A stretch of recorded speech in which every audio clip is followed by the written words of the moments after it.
Hello everyone, welcome to my channel Indian Cooking with a Twist. When I say twist, that means I'm going to show you some shortcuts and some untraditional way of cooking traditional Indian food. And we will also be cooking other food other than Indian food. Okay, so we are cooking Aloo Gosht today. Aloo Gosht is potatoes cooked with lamb. And potatoes, I have cut 8 potatoes in this size. And I have half a kg of lamb. I have 3 chopped tomatoes, big size. I have 1.5 onions, red onions, big in size. And I have said this before, I get these already cut and packed in my supermarket. I just bring them home and freeze them so that it's easier for me. I have 2 tablespoons of olive oil. I have some chopped garlic and chopped ginger.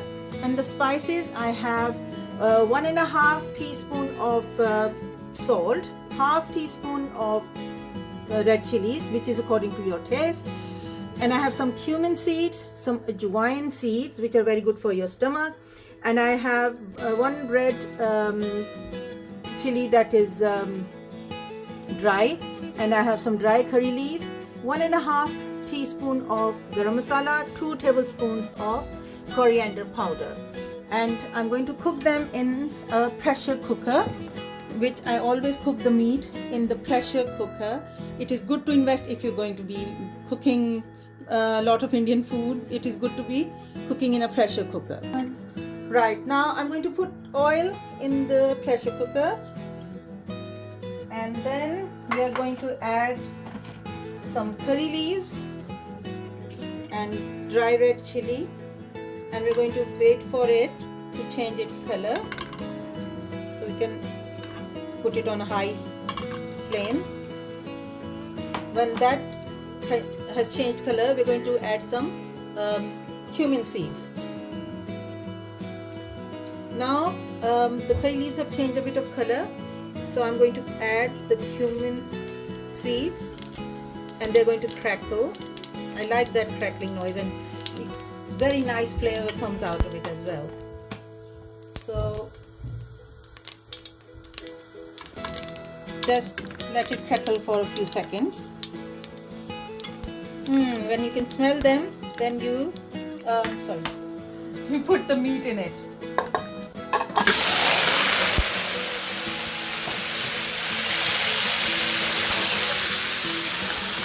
And we are going to cook the meat until it is brown.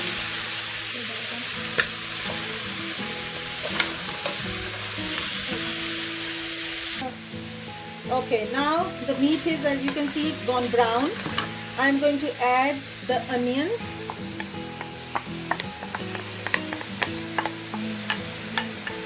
and I'm going to add the tomatoes. Give it a stir.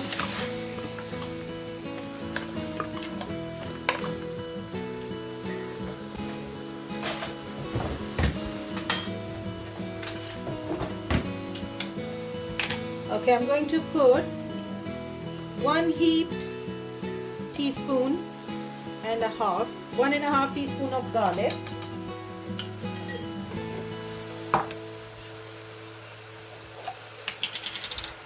and 1.5 heaped teaspoons of ginger. Stir it well.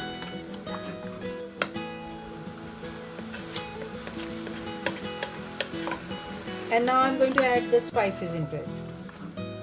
So except for the garam masala, all the spices will go in. The ajwain seeds,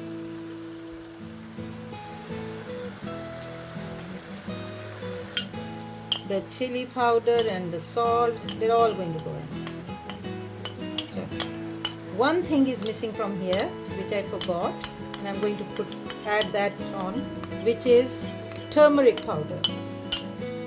So turmeric powder is very good for you because turmeric is anti-inflammatory. It's very good for your health, for your heart, everything. So after I've added all this, I'll get the turmeric powder, and that we just need to put like 1/4 teaspoon of turmeric powder in it. So I'll show you.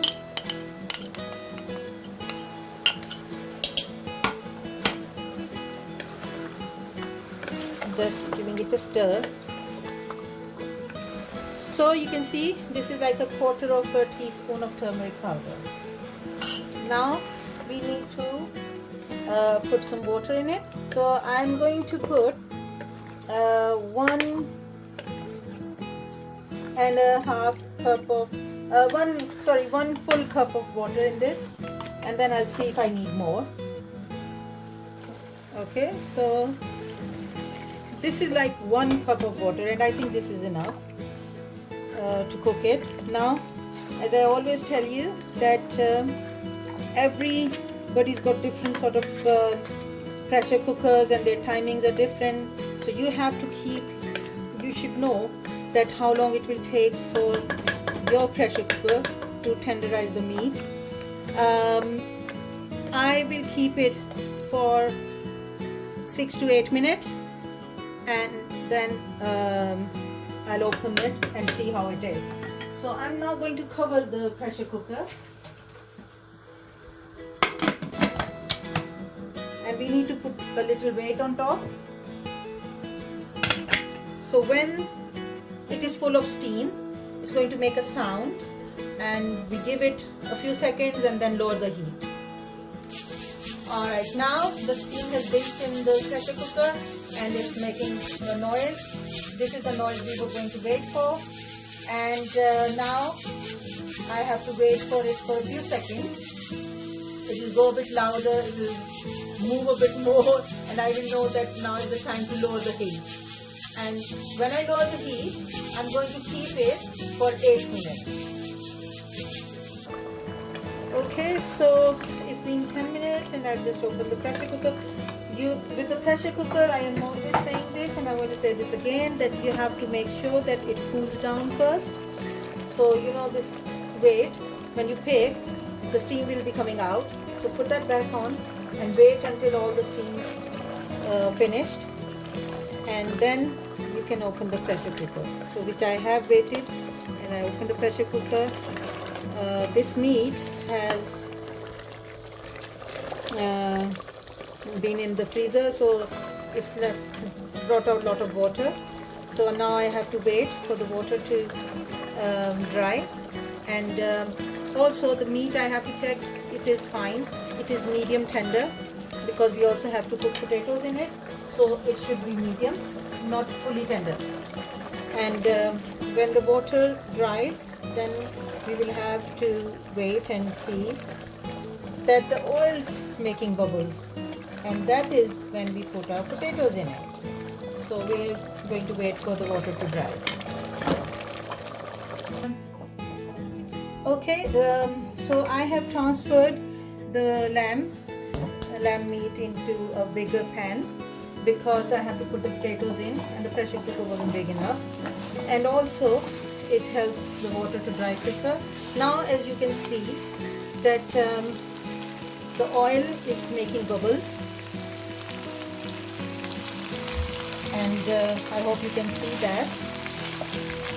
That means the lamb is now cooked, and you know, even if you eat it like this, you're going to love it. It's really yummy. Now I'm going to add potatoes in there.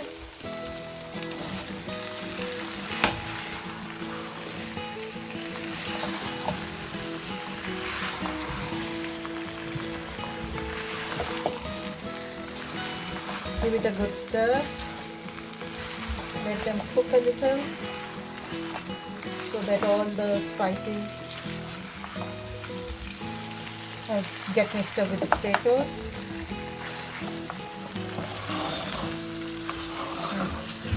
Like we should say that all the spices are absorbed in the potatoes, and then we're going to add some water in. So we're going to cook it for like 3 minutes. So alright, now it's been like 2.5 minutes, and as you can see, the potatoes have changed their color. They're not as white, and that means they have absorbed some spices in them. Now I'm going to put water in it for them to cook, and I have already boiled some water, and that is a good thing to do, boil some water beforehand, because this way it will done a bit quicker. So we need some gravy, because aloo gosht doesn't taste nice without gravy. It has to have gravy. So some people eat it with boiled rice, some people eat it with chapati. So we are going to have it with chapati. So not too much gravy. This might look like it's a lot of aloo gosht, but because I have a big family, so obviously have to cook a lot of it, lot of food. Okay, so now because the water was already hot, it has started to boil, and we are going to cover it and leave it on low flame and let it cook until the potatoes are soft. Okay, so now I think the potatoes are ready. Let's just check. So we'll just pick this up, have a knife, pierce the potato, and look, it's so soft, you can tell. Knife just goes right in. So this is done. So now we close the flame and we dish it out. But before we dish it out, we're going to sprinkle a bit of garam masala on it, which we had in our spice tray. So just going to do this, and then when we dish it out, we'll sprinkle a bit on it as well to make it look nice. So this one we will mix it together. Alright, so now we have dished out our potatoes and lamb, aloo gosht. I'm now going to sprinkle it with the rest of the garam masala on the top. It just gives nice flavor, and it also looks nice. So there we go. And then I am going to garnish it with some coriander leaves, which I cut earlier. So we have some coriander leaves and this, and with this I have cooked chapatis.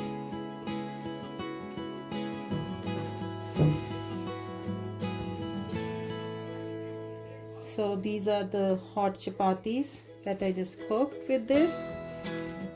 So to finish it off, chapatis with aloo gosht, very tasty. You can eat it with either boiled rice or pilau rice or paratha or chapati. It will be very tasty. And now we'll be going.